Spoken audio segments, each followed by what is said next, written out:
नमस्कार। आज के इस 5 मिनट वीडियो में हम कैस्टर का आउटलुक देखेंगे। देखिए, पिछले कुछ दिनों में अगर हम देखें, कैस्टर के अंदर एक ज़बरदस्त तेज़ी का माहौल बना हुआ है।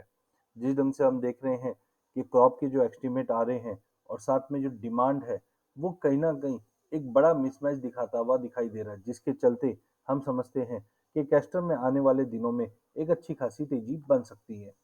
सबसे पहले अगर की फंडामेंटल्स की अगर हम बात करें, तो आप समझिए कि जो एरिया अंडर कल्टीवेशन है, इसमें ही हमने इनिशियली ड्रॉप आते हुए देखा, जहाँ पे बताया जा रहा है कि 21-22 के अंदर 6.960 लाख हेक्टेयर के करीब की सोइंग हुई है।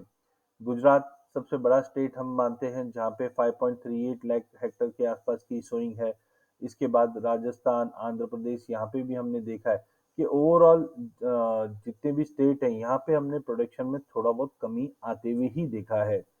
इवन अगर गवर्नमेंट के फर्स्ट एस्टीमेट की अगर बात करी जाए, तो कैस्टर का ओवरऑल जो प्रोडक्शन है वो 1.4 मिलियन टन का रह सकता है एज पर फर्स्ट एस्टीमेट। वहीं अगर हम सेकंड एस्टीमेट की बात करें, तो फर्दर ये प्रोडक्शन में रिडक्शन होते हुए दिखाई दे रहा है, जो 1 लाख टन के करीब हो सकता है। वहीं दूसरी ओर अगर एक्सपोर्ट की बात करें, तो अब तक हुआ क्या, एक तो प्राइजेस में तेजी बनी हुई है, साथ में फ्रेट चार्जेस या हम बोल सकते हैं कि ऑर्निकॉन का जो कंसर्न था पिछले साल के क्वार्टर 3 क्वार्टर 4 में, इसका कहीं ना कहीं इम्पैक्ट एक्सपोर्ट्स पे भी पड़ता हुआ दिखाई दिया, जिसकी वजह से सितंबर नवंबर तिमाही में हमने एक्सपोर्ट्स को करीबन 16% से गिरते हुए देखा है।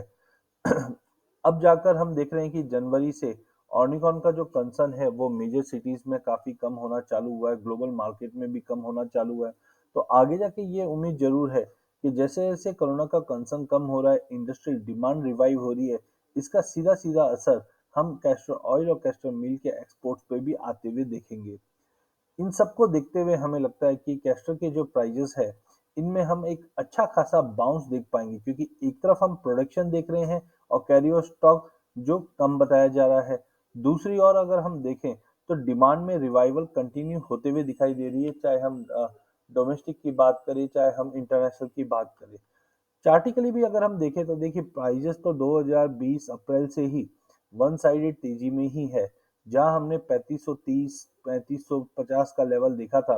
बट एक पैटर्न हमने बार बार में बनते हुए देखा कि प्राइजेस में एक तेजी आएगी, फिर एक कंसोलिडेशन फेज, फिर एक ब्रेकआउट। अब अगर आप ये कंसोलिडेशन देखेंगे, तो ये काफी छोटे हुआ करते थे। बट अब अगर हम देखें, तो अक्टूबर मंथ में हमने एक हाई लगते हुए देखा था 6800 के करीब।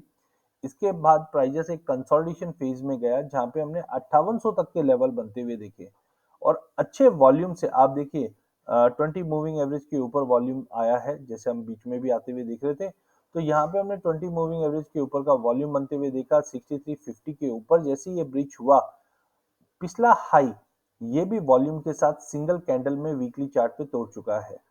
अब हमें लगता है कि अगर 7100 का लेवल ये ब्रीच हो जाता है, तो कहीं ना कहीं एक बड़ी तेजी बनती है, जो 26% तक की तेजी दिखा सकती है, जो कहीं ना कहीं 8000 से 8500 के रेंज में बनता है। नो डाउट ये एक ही दिन में नहीं होगा, 2 से 3 महीने का व्यू लेकर अगर हम चले, तो हमें लगता है 8 से 8500 तक के नए लेवल्स हम कैस्टर में बनते हुए देखेंगे, क्योंकि अब तक की सभी कमोडिटीज के अंदर ये अंडर परफॉर्मिंग रहा है।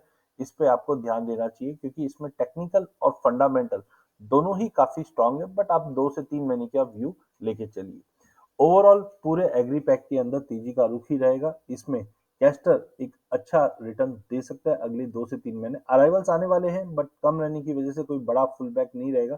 थोड़ा भी पुल बैक में लेके चलिए। अधिक जानकारी के लिए आप हमारा यूट्यूब चैनल सब्सक्राइब कर सकते हैं। इस चैनल में हम आप तक इक्विटी, कमोडिटी, करेंसी के अपडेट लाते रहेंगे। वीडियो पसंद आने पे इसे लाइक और शेयर जरूर कीजिए। धन्यवाद।